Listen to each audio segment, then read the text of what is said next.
नमस्कार दोस्तों, मैं doctor Anshul Agarwal MD/DM endocrinology जो कि डायबिटीज़, थायराइड व हार्मोन रोगों से डील करता हूँ।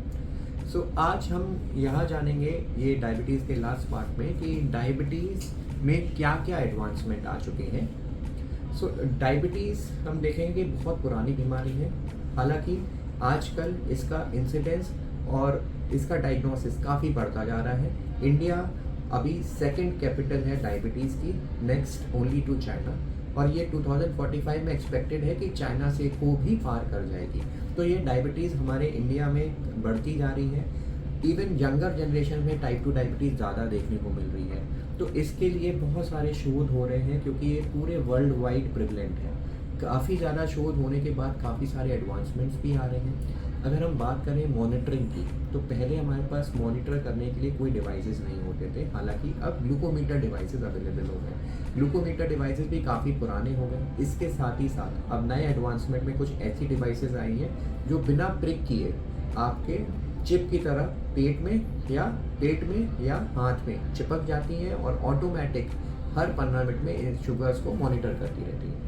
कुछ इस तरह की डिवाइस भी अभी रिसेंटली वो हुई है जो सिंपल चिपक जाने के कारण ही के साथ ही आपकी शुगर को ऑटोमेटिकली रिकॉर्ड करती रहती है। तो ये हो गई मॉनिटरिंग डिवाइसेस। इसके बाद अगर ट्रीटमेंट की बात करें तो first and foremost diet and exercise. तो डाइट में भी काफ़ी सारी चीज़ों में एडवांसमेंट हुए हैं, जैसे कि काफ़ी सारी एप्स अवेलेबल हो गई हैं। डाइट में जो है डिफरेंट डाइट्स, मेडिटेरेनियन डाइट जैसे चीज़ें काफ़ी एडवांस्ड डाइट्स में हेल्पफुल पाई गई हैं डायबिटीज़ में।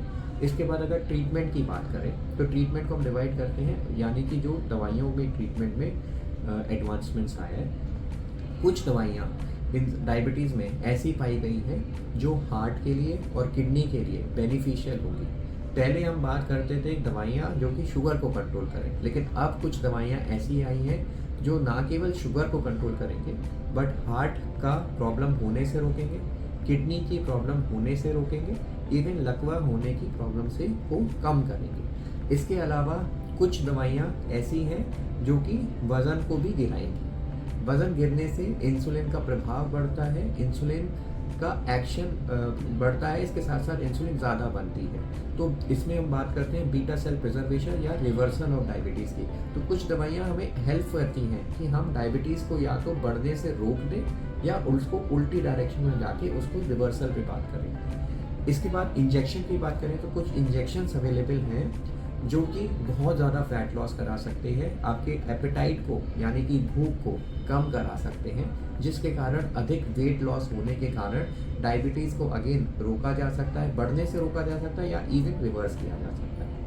इंसुलिन की बात करें तो इंसुलिन में बहुत सारी टेक्निक अवेलेबल हो गई है। पहले सिरिंज के माध्यम से इंसुलिन लगती थी जो कि पेनफुल होती थी। अब इंसुलिन के पेन अवेलेबल हैं जो कि इतने छोटे नीडल्स होते हैं जिसमें हमें पता ही नहीं चलता कि इंसुलिन कब लग गई। पेनलेस इंसुलिन लगने के डिवाइसेस आ गए। इंसुलिन पंप आ गए हैं जो रेगुलर इंसुलिन हमें बिना कम प्रिक के इंसुलिन को रेगुलर बेसिस पे डिलीवर करते रहेंगे। इसके साथ ही साथ अभी रिसेंटली वंस अ वीक यानी हफ्ते में एक बार इंसुलिन लगने का प्रोविज़न भी आ चुका है, जो कि ये इंसुलिन शोधों में है और अगले साल इंडिया में भी आने वाली है। तो जिसमें हमें डेली की जगह हफ्ते में एक बार इंसुलिन लगाने की आवश्यकता होगी।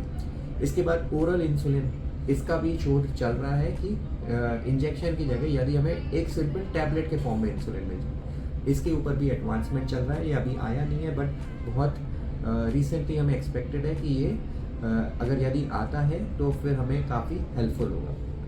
इसके साथ कई सारे एडवांसमेंट इस तरह के भी चल रहे हैं कि इंसुलिन को टोटली क्यों ना बिना दवाइयों के ही हम रिवर्स कर पाएँ, जैसे कि genes therapy, stem cell therapy, इस तरह के भी शोध कंटिन्यूसली चल रहे हैं।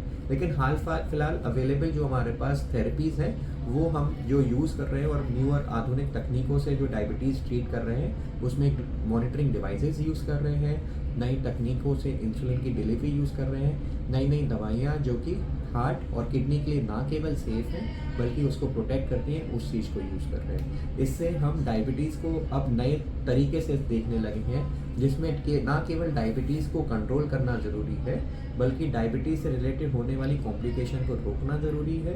डायबिटीज़ के प्रोग्रेशन को रोकने के साथ साथ उसके रिवर्सल की बात करना ज़रूरी है। तो ये सारी चीज़ों के माध्यम को देख के ही आजकल डायबिटीज़ के ट्रीटमेंट को हम फॉलो करते हैं।